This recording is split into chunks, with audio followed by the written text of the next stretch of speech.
Ding, ding, ding! Let the bells ring because we've got two slashers ready to fight. We've got Jason on one side and Freddy on the other. What do you think of this fight, Ty? Honestly, a complete waste of everyone's time. I agree. But basically, the main plot is that Freddy has been forgotten by the citizens of Elm Street. No one remembers him and no one could care any less. Well, basically what happens is that Freddy decides the only way to have people remember him is by having Jason go to Elm Street and kill everyone. And that's all you'll know because honestly, the rest of it you couldn't really care anything. And it's all history. Okay, let's start with the biggest issue that this film has, and actually the first big issue. The plot of this movie is just convoluted. I mean, from what we said, it sounds simplistic, it sounds like a traditional slasher film, but when you start to watch the film... You kind of narrow it down to being an old movie. The film's so convoluted, there's so many things going on in it that you don't need. Now, this would be fine if the film was 2 hours long, but because the movie's like an hour and 36 minutes, we're moving at such a fast pace here. Oh, acting. Oh my god. This acting would throw me out. This isn't just bad acting, people. Like, keep this in mind. Like, with the exception of maybe one or two people, this is, bar none, one of the worst acted movies I have ever seen, and that's saying something.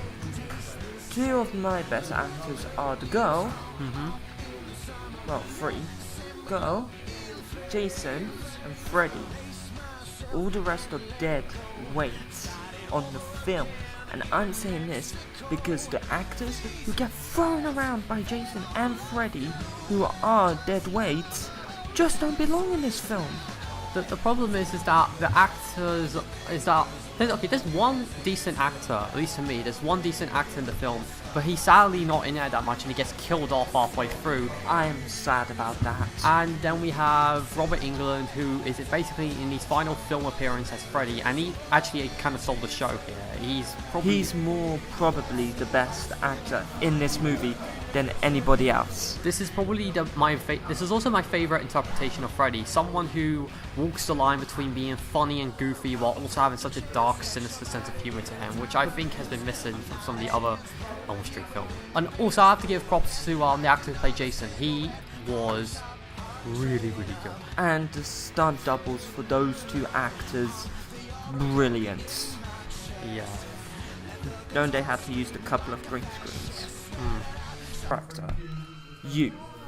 Ronnie Yu. And for those of you who don't know, Ronnie Yu is the director of Bride of Chucky, which was actually not bad of a film. It was actually quite enjoyable.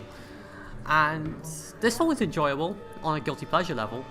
But the point I'm trying to make is that while Ronnie Yu directed that film incredibly well, it seemed like he dropped the ball with this one. It kind of felt like he just dropped a hammer on your head. Cinematography wise, I mean, it looks beautiful. I mean, it absolutely looks like you want to go there. I mean, that's one thing you can say about the Elm Street films is that they all are very well shot movies, but the editing in this is horrible. It just rapid fires. Which wouldn't be so bad, except for the fact that sometimes it's just done in this obnoxious way that I hated the Hunger Games for having.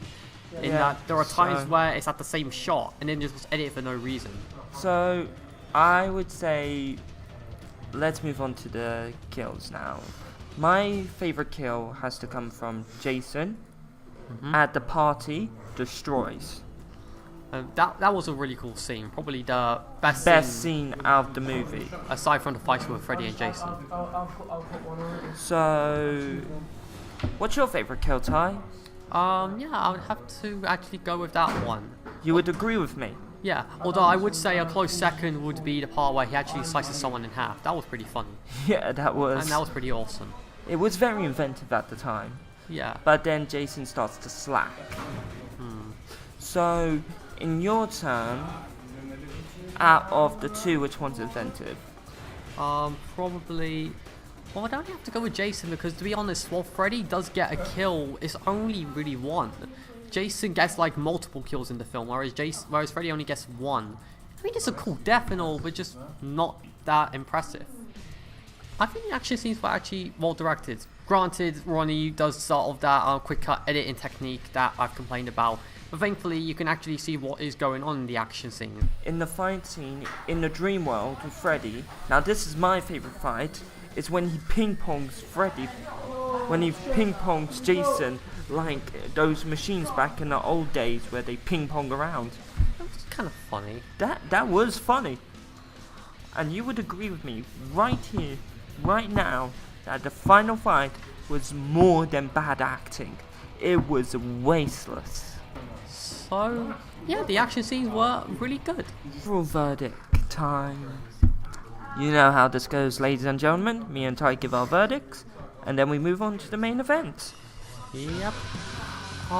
Okay, look, despite the crap that I gave this film for its convoluted plot, horrible acting, and the fact that it's a gigantic disappointment when you really think about it, I overall did enjoy Freddy vs. Jason. If you just look at it as a pure guilty pleasure action movie, then you'll find a lot to enjoy about it. And for a crossover movie, it actually isn't the worst thing I've seen. I've certainly seen worse from the crossover genre. So overall, as a guilty pleasure, I would give this a 7 or an 8 out of 10, and just as a movie, it gets a 3 out of 10. My predictions for this movie is my verdict. You know my verdicts. Now, what do you think? You probably don't like it. I like it. Guilty pleasure film. I like it. It only has a few depths here and there of the storylines. I'm gonna have to give it a 4. Okay. But also, it's really fun. You have to look at it another way. Fun, enjoyable, and creative. Final fight, creativity was there for me, killings were there for me, and a lot of funniness was there for me. Alright, this is Adam. And this is Ty. Afternoon, see you soon. Bye.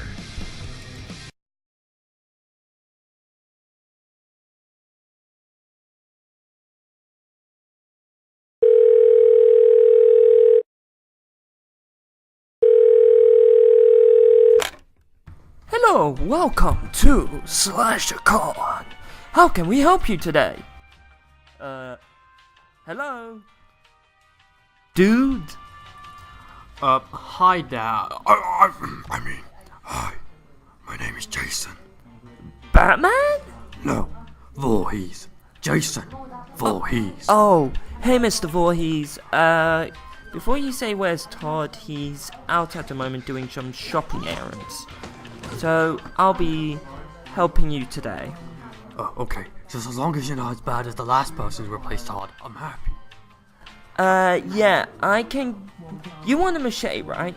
Because you've been trying to order machetes for like 6 months now? Yes, a machete that can cut someone in half with a single blow. Okay, I have got a machete with me right now. Would you like me to send it off straight away? Yes, please. Okay, so...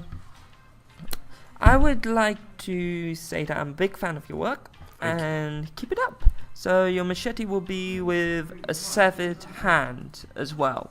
Oh, that's even better because I'm hungry. Okay, so that'll come in 2 weeks. Alright, see ya. See ya. 2 weeks later.